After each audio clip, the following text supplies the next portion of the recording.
ابھی میرے پاس وقت بھی نہیں ہے، آپ کا بھی زیادہ وقت میں نہیں لینا چاہتا، لیکن یہ میں کہہ رہا ہوں آپ سے، بار بار کہہ رہا ہوں کہ وہ خطبہ پڑھیے یہ، اور اس خطبے کا ترجمہ بھی موجود ہے، مختصر شرح بھی موجود ہے، اور ابھی ہم نے کسی ویب سائٹ پہ بھی ڈلوائی تھے، مجھے یاد نہیں ہے، میرا خیال ہے رسالہ.com پر ہے، وہ وہاں پر آپ کو یہ خطبہ بھی ملے گا، اور یہ جو باتیں کر رہا ہوں میں اس کا حاصل پیش کر رہا ہوں، خطبہ میں پیش کر سکتا ہوں، اس میں سے پھر میں نے بیٹھ کر جو حاصل نکالا ہے وہ میں آپ کی خدمت میں پیش کر رہا ہوں۔ جناب سیدہ نے عملی دنیا میں وہ قدم اٹھایا ہے جو کوئی بھی نہیں اٹھا سکا تھا۔ آپ کا وہ قدم کیا تھا؟ پریکٹیکل تھا، فزیکل تھا؟ نہیں، آپ کا کام وہ تھا کہ وہ بی بی جو کبھی اپنے گھر سے نہیں نکلی، جس کے سراپا کو سورج نے بھی نہ دیکھا ہو، وہ آپ کو تعقل پر مجبور کرنے کے لیے دربار میں آ گئی۔ وہاں سے صدق لینا مقصود نہیں تھا، وہاں آپ کو سوچنے پر مجبور کرنا تھا کہ سوچو تو کہ وہ کیا حالات پیش آ گئے اتنے کم دنوں میں، رسالت مآب کی رحلت کے چند دنوں میں وہ کیا حالات پیش آ گئے کہ اس کی اکلوٹی بیٹی، جسے بضعۃ منی کہا کرتے تھے، جس کے دروازے پر جا کر رسول خدا سلام کیا کرتے تھے، جس کے آنے پر اپنی مسند کو چھوڑ دیا کرتے تھے، اٹھ کر استقبال کیا کرتے تھے، ان کا ہاتھ چوما کرتے تھے، اس پر ایسے حالات آ گئے کہ اسے دربار میں آنا پڑا۔ یہ سوچنے پہ انسان مجبور ہوتا ہے یا نہیں ہوتا؟ اور عبادت کا آغاز اسی تفکر سے، یہ سوچیں، خدا را سوچیں، شیعہ سنی سب سوچیں گے، تفکر کریں گے تو جو آپ عبادتیں کر رہے ہیں ان کا اثر ہوگا، ان کا ثواب ہوگا۔ سوچے سمجھے بغیر عبادت کریں گے تو اس کا کوئی اثر نہیں ہوگا۔ تعقل، تفکر، اس کے بعد بھی عمل کی باری نہیں آتی ہے کہ ہم کہیں جی پہلے تعقل کرو، تفکر کرو، پھر عمل کرو۔ نہیں، عمل کا کوئی فائدہ ہی نہیں ہے، بغیر تفکر و تعقل کے عمل کا سرے سے کوئی فائدہ نہیں ہے۔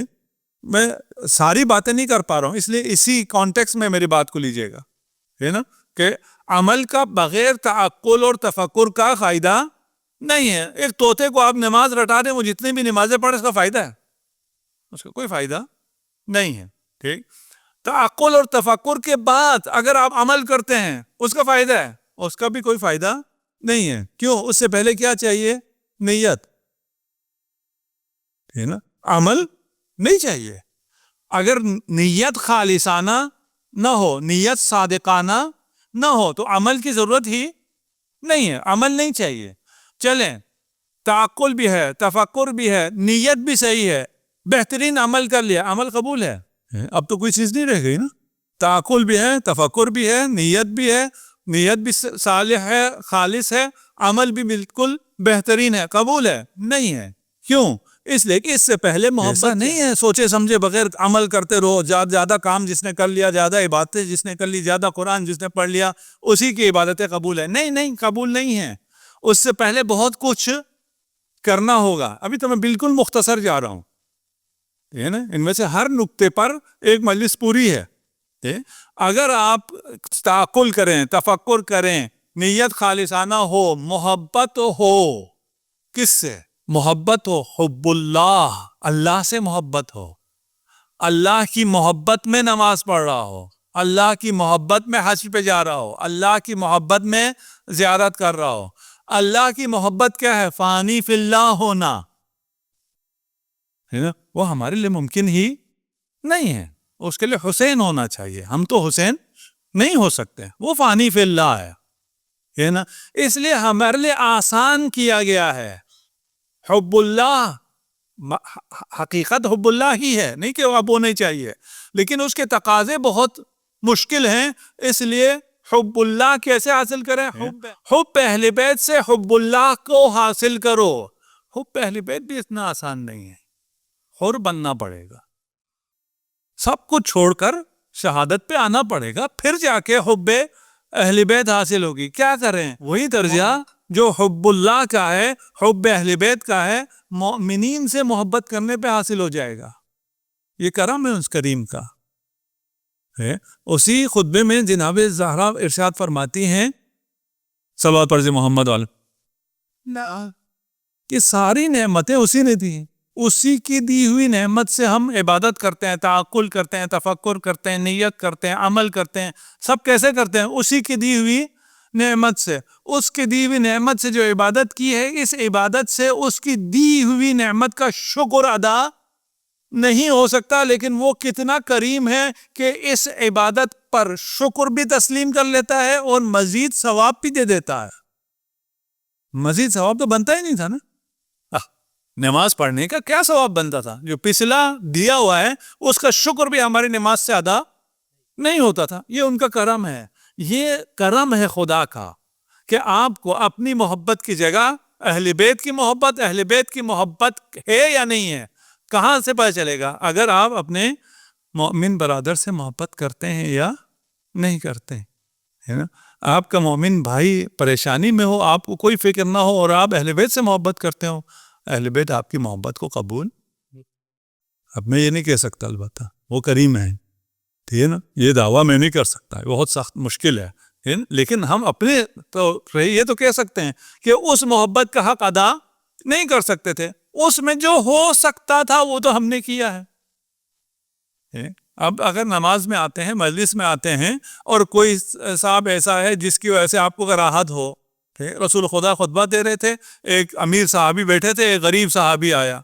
غریب کے آنے پر امیر نے اپنے آپ کو تھوڑا سا سمیٹ دیا, یہ اس قسم کے کپڑوں میں آ کے میرے سائڈ پہ بیٹھ گیا. رسالت مآب کا چہرہ متغیر ہو گیا, غضبناک ہوئے. وہ صحابی بھی اچھا صحابی تھا, اس نے معذرت خواہی کی, رسول خدا سے کہا آپ مجھے معاف کر دیں, میں آپ کے اذیت کا موجب بنا. کہا مجھ سے نہیں, اس سے معافی مانگو. اس سے جب اس نے معافی مانگی اور کہا میں اپنا آدھا مال تجھے دیتا ہوں, تو مجھے معاف کر دے. کہا جس مال کی وجہ سے رسول خدا ناراض ہوئے وہ میں لے لوں. فرق ہے معرفت میں کہ کون غریب تھا کون امیر تھا. یہ کتنا امیر تھا. ہمیں اس کو ہمیں دیکھنا ہے, ہمیں یہ نہیں دیکھنا یہ میرے ساتھ کیسا ہے, مجھے یہ دیکھنا ہے اس کے دل میں حسین کی محبت کتنی ہے. یہ نا, میرا وہ مخالف ہی کیوں نہ ہو, مجھے کیا فرق پڑتا ہے, میں ہوں ہی کیا, میری حیثیت ہی کیا ہے. ٹھیک ہے, میرے آقا کو چاہتا ہے بس ٹھیک ہے, میں اس کو چاہتا ہوں. ہم کس میں لگے رہتے ہیں, اس نے فلاں دن مجھے سلام نہیں کیا, اس نے فلاں دن مجھے جگہ نہیں دی, اس نے مجھے دعوت میں نہیں بلایا, اس نے کس نے پتہ نہیں کیا نہیں کیا. لیکن یہ عشق حسین میں جان دینے کے لیے تیار ہے یا نہیں ہے؟ ابھی آپ سب نے شرکت کی نماز جمعہ میں, اسی جذبے پر مجھے پھر کچھ اور نظر آنا چاہیے کہ میں آ رہا تھا تو مجھے کس نے سلام کیا, کس نے سلام نہیں کیا, کس نے راستہ دیا, کس نے راستہ نہیں دیا. یہ کوئی چیزیں ہیں وہ کیوں مجھے وہ محبت نظر نہیں آتی جو آپ کے دلوں میں ہے, اور اس محبت کی وجہ سے میں آپ سے محبت کروں, باقی سب چیزوں کو میں چھوڑ دوں. دیکھیے اگر ہم اس تھوڑا سا سوچ سکیں, اور اسے میں نے کہاں سے لیا, میں آپ کو عرض کروں 40 میں آپ گئے ہیں انشاءاللہ کربلا, اور جو نہیں پہنچے انہیں کربلا کی خدا زیارت نصیب فرمائے, جو پہنچے انہیں بھی دوبارہ زیارت نصیب فرمائے. وہاں رش بھی ہوتا ہے, مشکلات بھی ہوتی ہیں. اتنا جب 4 کروڑ لوگ کربلا میں ہو تو یہ تو نہیں ہو سکتا کہ کوئی دھکا نہ لگے, کوئی کہیں پہ انسان مشکل میں نہ ہو. ٹھیک, وہاں میں نے نوٹ کیا اور میں نے اس کو ویڈیو بھی کیا ہوا ہے, اتنے مشکل میں بھی کسی کے چہرے پر کوئی آثار نہیں ہے, ناراحتی کے کوئی آثار نہیں ہے کہ مجھے دھکے کیوں لگ رہے ہیں, مجھے کیوں اس طرح کیوں ہو رہا ہے, یہ مشکل کیوں نہیں. اور سب کے چہروں پر ایک عجیب اطمینان ہوتا ہے. کیوں؟ اس لیے کہ اس کے اطراف میں جتنے ہوتے ہیں سب سے وہ محبت کرتا ہے. وہ محبت کیوں کرتا ہے؟ کیونکہ ایک عنوان ہے زائر حسین. اس عنوان کی وجہ سے وہ اس کی محبت کرتا ہے, اتنی محبت کرتا ہے خود زیارت پہ نہ جا کے راستے میں کھڑے ہو جاتا ہے کہ میں اس کو زیارت پہ پہنچا دوں, اور جو زیارت پہ جا رہا ہے اس کی میں خدمت کر لوں. یہ جذبہ کتنا خوبصورت کر دیتا ہے. اس جذبے کو ہم جو کربلا جاتے ہیں تو اسے سیکھ کے ہمیں واپس آنا چاہیے, اپنے معاشروں میں ہمیں عام کرنا چاہیے. اس تعقل کو اگر ہم انشاءاللہ لیں تو ہماری بہت سی مشکلات حل ہو سکتے ہیں. صلوات پڑھ محمد و آل محمد. آج کے اس دور میں ایام فاطمیہ کا احیاء اور اسے زندہ رکھنا انتہائی بڑی عبادت ہے اور بہت بڑا جہاد ہے. اپنی زمانے کی حساسیت کو سمجھتے ہوئے ہم نے اپنے موقف پر قائم رہنا ہے. یہ مشکلات کی وجہ سے یہ نہیں ہے کہ ہم علی ولی اللہ کہنا چھوڑ دیں، ٹھیک ہے نا. ہم خلیفتہ بلا فصل کہنا چھوڑ نہیں سکتے. جان کو چھوڑ سکتے ہیں، ایمان کو نہیں چھوڑ سکتے. اس لیے اس دور میں جو آپ لوگ الحمدللہ تشریف لاتے ہیں اس فرش اعضاء پر، یہ فرش اعضاء نہیں ہے، یہ عرش خدا ہے. یہ ہے نا. ان مشکلات میں جب آپ آتے ہیں، ان مصائب کو، اور جو روایات میں کہتے ہیں یہ صحیح روایت کہاں ہے، اس کی سند کہاں ہے، اس حالات میں بیسیوں لوگوں نے اس واقعے کو لکھا جس کو لکھنے کا مطلب موت تھی. ایسے جابر حکمران تھے کہ اس روایت کو لکھنے کا مطلب یہ تھا کہ پھر آپ نے حکومت وقت سے ٹکر لے لی ہے نا. یقیناً اگر کوئی تھا جو اپنی جان ہتھیلی پر رکھ کر ان روایات کو لکھ رہا تھا، پھر ایسی روایات میں یہ نہیں دیکھا جاتا کہ اس کی سند کیسی ہے. اس سے زیادہ مضبوط سند نہیں ہو سکتی ہے. اس طرح اور شیعہ سنی سب، یہ نہیں کہ صرف شیعوں نے نقل کیا، شیعہ سنی بہت سے لوگوں نے جنہوں نے اجر رسالت جب خیال آیا کہ اجر رسالت ادا کرنی ہے، انہوں نے حق زہرا لکھ دیا ہے نا. اور لکھا، اور لکھنے کی وجہ سے آج زندہ ہے، اور انشاءاللہ ہم اس کو زندہ رکھیں گے.